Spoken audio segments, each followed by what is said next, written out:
ஆதன் news நேயர்களுக்கு வணக்கம். நான் கவி பாரதி. தலைப்புச் செய்திகளை காணலாம். தமிழக முதல்வர் மு.க. ஸ்டாலின் தலைமையில் இன்று துணைவேந்தர்கள் ஆலோசனை கூட்டம். உயர்கல்வி மேம்பாடு மற்றும் பல்கலைக்கழகங்களின் மாற்றங்கள் செய்வது தொடர்பான முக்கிய ஆலோசனை. கன்னியாகுமரி கண்ணாடி நடைபாலத்தில் பராமரிப்பு பணிகள் தொடக்கம். பணிகளை முடித்து விரைவில் பயன்பாட்டிற்கு கொண்டுவர நடவடிக்கை. சாதாரண மழைக்கு தண்ணீர் வெள்ளமென தேங்கிய தென்காசி சந்நிதி பஜார்.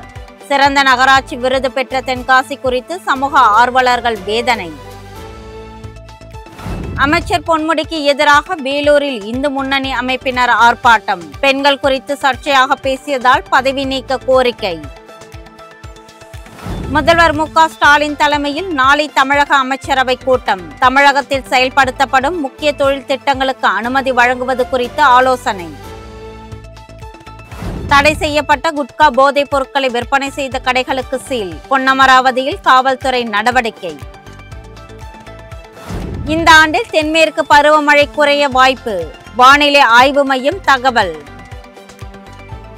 இஸ்லாமியர்கள் மீது காங்கிரஸ் கட்சிக்கு உண்மையிலேயே அக்கறை இருந்தால் தேர்தலில் 50% இடஒதுக்கீடு வழங்க வேண்டும். பிரதமர் மோடி வலியுறுத்தல்.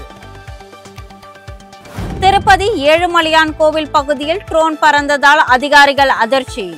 சம்பவத்திற்கு காரணமான யூடியூபரிடம் விசாரணை. சென்னை நகராட்சியின் பல்வேறு பகுதிகளில் திடீர் மழை. வெப்பம் தணிந்து இதமான சூழலை அனுபவித்த பொதுமக்கள். தமிழகத்தில் இன்று முதல் வரும் 19ஆம் தேதி வரை வெப்பநிலை படிப்படியாக அதிகரிக்கும். வானிலை ஆய்வு மையம் அறிவிப்பு. இத்துடன் ஆதன் தலைப்பு செய்திகள் நிறைவடைகின்றன. வணக்கம்.